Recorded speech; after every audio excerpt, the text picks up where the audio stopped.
আমাদের বিয়ের বয়স ৫ বছর, আমাদের ২ বছরের একটি সন্তান আছে, কিন্তু আমার স্ত্রীর প্রতি আমার কোনো আকর্ষণ বোধ হয় না। আমার স্ত্রীর কোনো দোষও নেই, সে যথেষ্ট ভালো মেয়ে। এই অবস্থায় আমার করণীয় কি? আমার সম্পর্ক অব্যাহত রাখা কি ঠিক হবে?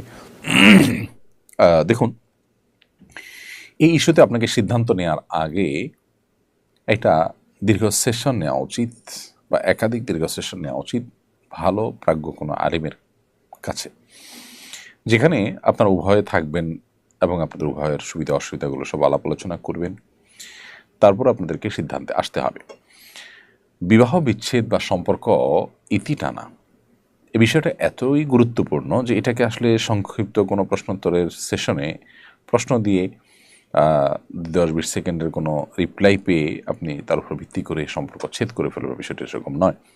আপনার পারিপার্শ্বিক অবস্থা কি, আপনি একজ্যাক্ট কোন জায়গায় আছেন, সমস্যার জায়গাগুলো কি, সম্ভাবনার জায়গাগুলো কি, সেগুলো আপনাকে আলোচনা পর্যালোচনা করতে হবে, দেন আপনাকে ডিসিশনে আসতে হবে। যদি ব্যাপারটা এরকম হয় যে আপনার স্বাস্থ্যগত সমস্যা, তাহলে সেক্ষেত্রে আপনি চিকিৎসা করাতে পারেন। যদি হতে পারে আপনার মানসিক সমস্যা, সেক্ষেত্রে আপনি চিকিৎসা করাতে পারেন।